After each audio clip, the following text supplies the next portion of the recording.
Today's film takes us to the beautiful Emerald Isle, by way of Hollywood. Let's meet the cast. Here we have Albert Sharp as Darby O'Gill, and we have Jimmy O'Day as King Brian. Then we have Janet Monroe as Katie O'Gill. This is the first of 3 films that she would do with Disney, the other 2 being Third Man on the Mountain and Swiss Family Robinson. In those 2 movies, James McArthur would be her love interest for the films. But for this film, her leading man is a very young Sean Connery. And bonus, this is actually the film that helped him land the role of James Bond. The more you know.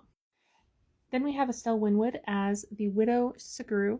For old Hollywood film fans, she was the fairy godmother in The Glass Slipper opposite Leslie Caron. And then the widow's son is played by Kieran Moore. His character's name is Pony Segru.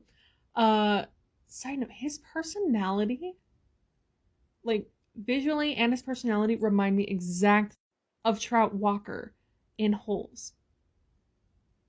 I need someone, like, watch it and tell me that I'm wrong, because they are just the same. Different fonts, but the same. Now let's get to the movie. Hi, I'm Jocelyn, and this is the Disney Film Project. Let's get started. Today's film is Darby O'Gill and the Little People, which was released on June 26, 1959. Rather than taking care of Lord Patrick's estate, Darby O'Gill spends his days telling tales of his friends the leprechauns at the pub. But when Lord Patrick arrives with Michael McBride to take over Darby's place on the estate, Darby is worried about his daughter Katie's reaction. After a night spent with the Little People, Darby captures his old friend King Brian, who grants him 3 wishes. In order for Darby to make his final wish, releasing King Brian from his trap, King Brian agrees to act as the matchmaker for Michael and Katie. But when Katie is injured, Darby might have to make a hard decision. This movie includes some fancy fiddling, a scary horse, and a special coach ride. And I'm not lying, that horse was a little spooky. It was not as bad. Well, we'll come to that. Now, despite having a very talented cast, as well as getting a 100% score on Rotten Tomatoes and a 77% audience score, I'm still adding this to the fine jar.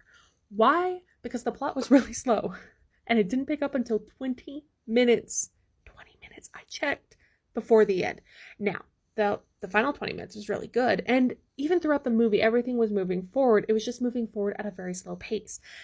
At a pace that a lot of people, despite the reviews on Rotten Tomatoes, might find as too slow. That all being said, I do think people should watch it, if only to listen to Sean Connery singing, because it's fun. Alright, if you enjoyed this review, then like and follow for more Disney Film Project updates.